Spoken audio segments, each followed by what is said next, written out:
ഇങ്ങോട്ടാ. ഇതെന്താ ഈ പന്ത്രണ്ട് ഇങ്ങനെ വർത്താനം പറയുന്നത്? അത് പിന്നെ തുണിക്കടയ്ക്ക് തുണികൾ എടുക്കാനല്ലേ വരുന്നത്, അല്ലാതെ പലചരക്ക് വാങ്ങുന്നില്ലല്ലോ. അതല്ല ഞാൻ ചോദിച്ചത്. ഇതെന്താ ചേച്ചി ഇങ്ങനെ? അതെ എല്ലാവരും ഷോപ്പിൽ പോയാലേ നല്ല സ്വീകരണാവും. ഇതിപ്പോ എന്താ ഇങ്ങനെ? മര്യാദക്ക് സംസാരിക്കാം. ഞങ്ങളെ ഇവിടെ ഡ്രസ് എടുക്കാൻ വന്നതാ, അല്ലാതെ നിങ്ങളുടെ ഭിക്ഷ ചോദിച്ചു വന്നതൊന്നുമല്ല. ഒരു ഷോപ്പിങ്ങിന് വരുമ്പോൾ അതിന്റേതായ മര്യാദയുണ്ട്. നിങ്ങളുടെ കയ്യിലെന്താ ഒരു കവറൊക്കെ പിടിച്ച് അത് പുറത്ത് വെക്കൂ. അവിടെ ആളുണ്ടല്ലോ. ആദ്യമായിട്ടാണോ ഷോപ്പിങ്ങിനൊക്കെ പോകുന്നേ? അത് ശരി, ഇത് മര്യാദക്ക് പറഞ്ഞൂടെ? എന്തിനാ ഇങ്ങനെ ദേഷ്യപ്പെട്ട് പറയുന്നേ? പിന്നെ നേരെ ഇങ്ങോട്ട് കയറി വരികയാണോ ചെയ്യാ? ഇതൊക്കെ അവിടെ പുറത്ത് ഏൽപ്പിച്ചിട്ട് വേണ്ടേ വരാൻ? ബാബാത്തു, നമുക്ക് ഇവരുടെ കടയിൽ നിന്നും ഡ്രസ് ഒന്നും വേണ്ട, വേറെ ഷോപ്പ് ഉണ്ടോ നോക്കാം നമുക്ക്. അത് ചേച്ചി, ഇവിടെ കുറെ ഷോപ്പുകൾ ഉണ്ടല്ലോ, നമുക്ക് അതിലേതെങ്കിലും പോവാം. ആ പോയിക്കോ, നിങ്ങൾ പോയെന്ന് വെച്ചിട്ടേ ഞങ്ങൾക്ക് വലിയ നഷ്ടമൊന്നും വരാൻ പോകുന്നില്ല. ബാബാത്തു, എന്തൊരു അഹങ്കാരമാണ് സ്ത്രീക്ക്. അന്റെ തുണിക്കുപ്പായൊന്നും ഞങ്ങൾക്ക് വേണ്ടടി. ഒരു പാവം കണ്ടെത്തുന്നു നമുക്ക് വെറുതെ തുണി എടുത്തരുന്നേനെ. നല്ലോണം പൈസ ഇങ്ങോട്ട് തന്നാലല്ലോ തുണി തരുള്ളൂ. അവളുടെ ഭാവം കണ്ടെത്തുന്നു ഇവിടെ അടുത്തൊന്നും ഷോപ്പില്ലെന്ന്. പോയിക്കോ, നിങ്ങളോടാരാ ഇങ്ങോട്ടൊന്ന് വരാൻ പറഞ്ഞത്? ഇനി എന്ത് നോക്കി നിൽക്കാ? കുട്ടികളെ എല്ലാരും വരൂ, നമുക്ക് ഇവിടുന്ന് പോവാം. ഹേയ്, അങ്ങനെ പിണങ്ങി പോവാതെ. ഞങ്ങൾ പോകും. നിങ്ങളുടെ ഷോപ്പിലെ ഇനി നാളെ കെട്ടി നിൽക്കേണ്ട ആവശ്യമൊന്നും ഞങ്ങൾക്കില്ല. അവർ പോകുന്നെങ്കിൽ പോയിക്കോട്ടെ, നിങ്ങൾക്ക് എന്താ പ്രശ്നം? അല്ല രത്നം, നമ്മുടെ ഷോപ്പിലേക്ക് വരുന്ന ആളുകളെ നമ്മളിങ്ങനെ മുഷിപ്പിച്ച് പറഞ്ഞേക്കുന്നത് ശരിയല്ലല്ലോ. പോകുന്നവരൊക്കെ പോയിക്കോട്ടെ, ആരെയും പിടിച്ചു കെട്ടിടാനൊന്നും ഇവിടെ പറ്റില്ല. എന്താണ് സ്ത്രീയുടെ അഹങ്കാരം നോക്ക്. എന്താ ചെയ്യണമെന്നൊക്കെ നമുക്കറിയാം. വാ, നമുക്ക് വേറെ കടയിൽ പോവാം. എവിടെ നിൽക്കേണ്ട ഒരാവശ്യമില്ല. രത്നം, മനുഷ്യ നിങ്ങളിപ്പോ മിണ്ടാതെ നിന്നോ, എനിക്ക് ദേഷ്യം വരുന്നുണ്ട്. അയ്യോ രത്നം, ദേഷ്യപ്പെടില്ലേ? നീ അവരോട് സോറി പറഞ്ഞേ, അവരെ അകത്തേക്ക് വിളിച്ച്. ഇല്ല ഇല്ല ഇല്ല. എന്താ ഡാർലിംഗ്? മനുഷ്യ എന്നെ ചുമ്മാ ദേഷ്യം പിടിപ്പിക്കാതെ പോയിക്കോ എന്റെ കൺമുന്നിന്ന്. രത്നം, ആളുകൾ ശ്രദ്ധിക്കുന്നോ? ഒന്നും അല്ലെങ്കിലും ഞാൻ നിന്നെ ഭർത്താവല്ലടോ. ഭർത്താവ് ഭർത്താവാണത്രേ, ഭർത്താവ്.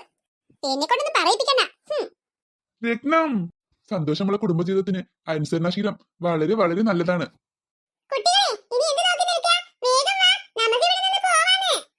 അയ്യോ അയ്യോ, അവര് പോയാലേ ഭയങ്കര നഷ്ടാവും. ഇത്രങ്ങാനും ആളുകളാ കുട്ടികളെയൊക്കെ പെറുക്കി കൂട്ടി വന്നിട്ടുണ്ട്. എല്ലാവർക്കും ഡ്രസ്സ് എടുത്താലേ എന്തായാലും നല്ല കാശ് കിട്ടും. രത്നം, അല്ലെങ്കിൽ വേണ്ട, രത്നത്തിനെ പിന്നെ സോപ്പിട്ടാ മതി. തൽക്കാലം നമ്മുടെ കസ്റ്റമേഴ്സിനെ സന്തോഷിപ്പിക്കാം. ഹലോ, പറയൂ മാഡം, നിങ്ങൾക്ക് എന്താണ് വേണ്ടത്?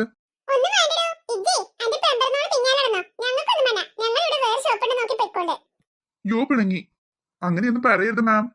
നിങ്ങളുടെ സന്തോഷമാണ് എന്റെയും സന്തോഷം.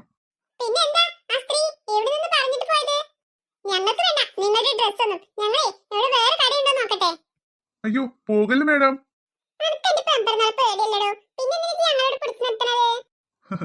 അത് പിന്നെ ജീവിച്ചു പോണ്ടേ.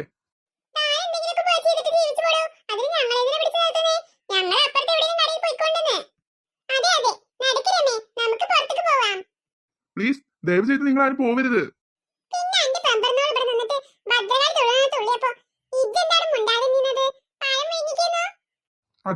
അത് പിന്നെ ഞാൻ കേട്ടില്ല, ഞാൻ അപ്പുറത്തിരുന്നു. അവൾക്കേ ഞാൻ കണക്കിന് കൊടുത്തിട്ടുണ്ട്. അതാ അവൾ എന്നോട് പിണങ്ങിപ്പോയത്.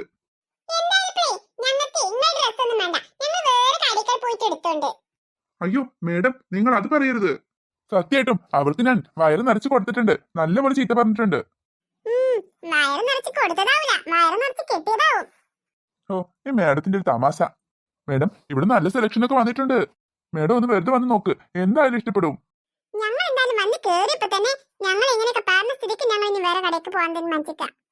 അയ്യോ അങ്ങനെ പറയില്ല മേഡം.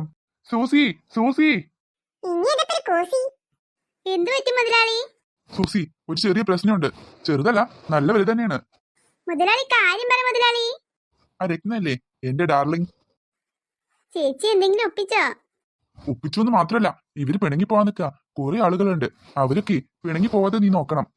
ഞാനതിനിപ്പോ എന്ത് ചെയ്യും മുതലാളി? എന്താ ചെയ്യേണ്ടതെന്ന് അറിയില്ലേ? അവരോട് നേരെ വേണം പെരുമാറി പോയിട്ട്. എന്താ നീ പറഞ്ഞിരുന്നത്? നിന്റെ അനിയന് മരുന്ന് മേടിക്കാൻ കാശ് മുന്നിക്കൂട്ടി വേണം പറഞ്ഞിരുന്നില്ലേ? അത് ശരിയാക്കി തരാം. അവരോട് പോവണ്ട പറയ്. ഞാൻ ജോലി ചെയ്ത് ശമ്പളം തന്നാ മതിയെന്നല്ലേ ഞാൻ പറഞ്ഞത്? അതെ, നേരത്തെ തരാനൊന്നും പറ്റില്ല. ഞാനീ പറഞ്ഞതനുസരിച്ചാൽ നേരത്തെ തന്നേക്കാം. മനസ്സിലായല്ലോ? അവരിവിടെ നിന്നും പിണങ്ങി പോകരുത്. മേഡം ഇങ്ങനെയൊക്കെ ചെയ്യുന്നതിന് ഞാൻ എന്ത് പഴിച്ചു മുതലാളി? അതൊന്നും എനിക്കറിയില്ല. എടോ മണമുറാപ്പ, ഇവിടെ വാടോ. യോ ഡാർലിംഗ് ഇതാ വരുന്നു. അപ്പഴേ ഒക്കെ പറഞ്ഞതുപോലെ ഒന്ന് നോക്കിക്കോണേ. മനസ്സിലായില്ലേ? അനിയന് മരുന്ന് മരുന്ന് മരുന്ന്. ഇതെന്തൊരു കഷ്ടകാലം. ജോലി എടുത്ത് ശമ്പളമാണ് ചോദിക്കണത്. അത് തരണമെങ്കിലും ഞാൻ എന്തൊക്കെ ചെയ്യണം ഇവിടെ? എന്ന് വേറെ ഒരു സ്റ്റാഫിനെ കൂടി വെക്ക. ഇത് ഞാൻ മാത്രം. അതിനും ഭാര്യ സമ്മതിക്കൂല. ഹോ, ഇങ്ങനെ ഭാര്യയെ പേടിയുള്ള ഒരു മനുഷ്യൻ.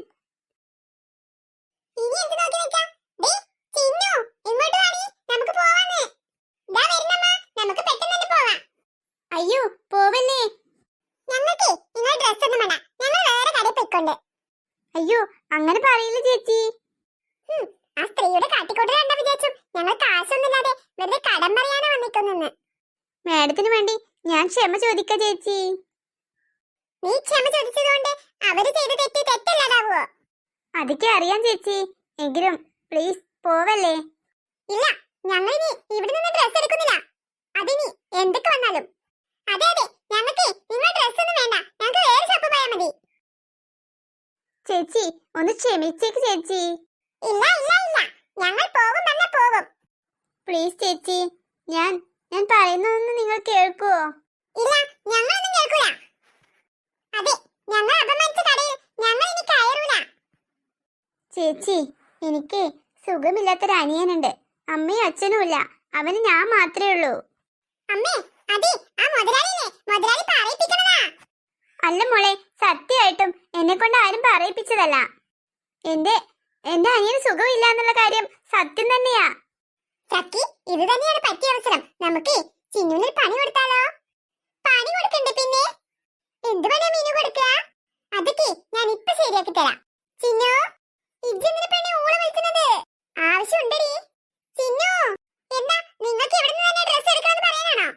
എടുക്കണമെങ്കിൽ എടുത്തോ. ഞങ്ങൾ എന്തായാലും ഇവിടുന്ന് ഡ്രസ് എടുക്കൂല. നിങ്ങൾക്ക് അല്ലെങ്കിൽ എല്ലാം എതിർഭാഗം ചെയ്തിട്ടല്ലേ ശീലമുള്ളൂ. ഇവിടുന്ന് ഡ്രസ് എടുക്കണമെന്നല്ലേ പറഞ്ഞത് ഞാന്? പിന്നെ എന്താ പറഞ്ഞേ? പിന്നല്ലേ ചിന്നു, ഇവിടെ മോളെ കുട്ടികൾക്ക് കളിക്കുന്ന ഒരു സ്ഥലമുണ്ട്. നമുക്ക് കിങ്ങിണി മോളെയും കൊണ്ട് അവിടെ പോയാലോ? ഉണ്ടോ? കുട്ടികൾ കളിക്കുന്ന സ്ഥലമുണ്ടോ? ഉണ്ട്.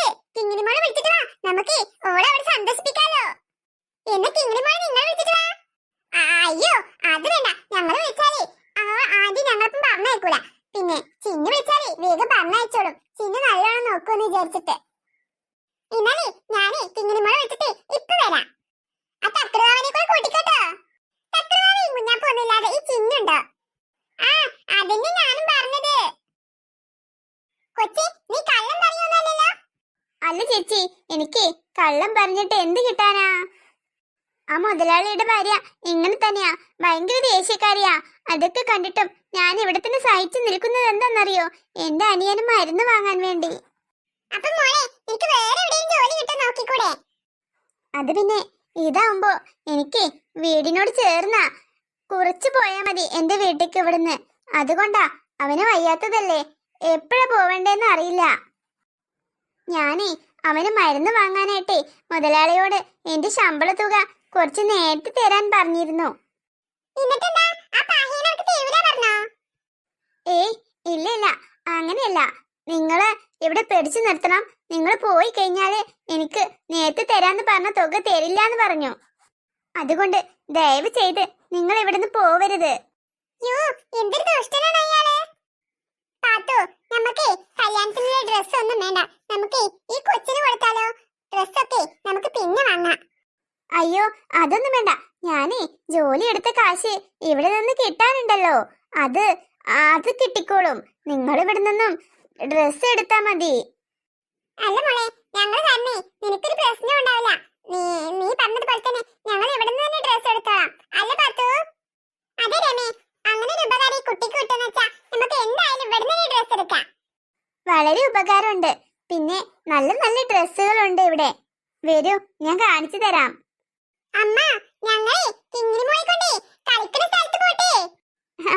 അതെ അതെ, കുഞ്ഞുങ്ങൾക്കൊക്കെ കളിക്കാനേ ഇവിടെ പ്രത്യേക സൗകര്യം ചെയ്തു വെച്ചിട്ടുണ്ട്. ആഹാ, എന്നിട്ടപ്പോ ഇന്നാലേ കിങ്ങിണി മോളെ അവിടേക്കൊന്ന് കൊണ്ട് ഇരുത്തിക്ക് ചിന്നു. അതൊക്കെ ഞാൻ ഏറ്റമ്മ. പക്ഷേ നല്ലോണം നോക്കണം കേട്ടോ. അതൊക്കെ ഞങ്ങൾ നോക്കിക്കോളാം. മീനു, നിന്റെ പ്ലാൻ എന്താ മീനു? അതൊക്കെ ഉണ്ടടി. ഓലിങ്ങോട്ട് വരട്ടെ, ഞാൻ കാണിച്ചു തരാന്ന്. ഇന്നലും പറ മീനു. പിന്നല്ലേ നമുക്ക് കിങ്ങിണി മോളെ എവിടെയെങ്കിലും ഒളിപ്പിക്കാം. അതെന്തിനു മീനു? എന്നിട്ട് നമുക്ക് ചിന്നു നോക്കില്ല കിങ്ങിണിമോൾ എങ്ങോട്ടെങ്കിലും പോയെന്ന് പറയാലോ. ഓ ബുദ്ധിമതി, അതിനാണല്ലേ ചിന്നുവിനോട് തന്നെ അവളെ കൊണ്ടുവരാൻ പറഞ്ഞത്. പിന്നല്ല, പിന്നെ നീ എന്താ വിചാരിച്ചത്, എനിക്ക് ചിന്നുവിനോടുള്ള സ്നേഹം കൊണ്ടാണെന്നോ? അത് പൊളിച്ചു മീനും പൊളിച്ചു. ഇനിയും നീ കാണാൻ കിടക്കുന്നേ ഉള്ളൂ ഈ മീനുവിന്റെ ബുദ്ധി. ഇത് ബുദ്ധിയല്ല മീനും, ബുദ്ധിയല്ല, ഇത് കുബുദ്ധിയാ കുബുദ്ധി.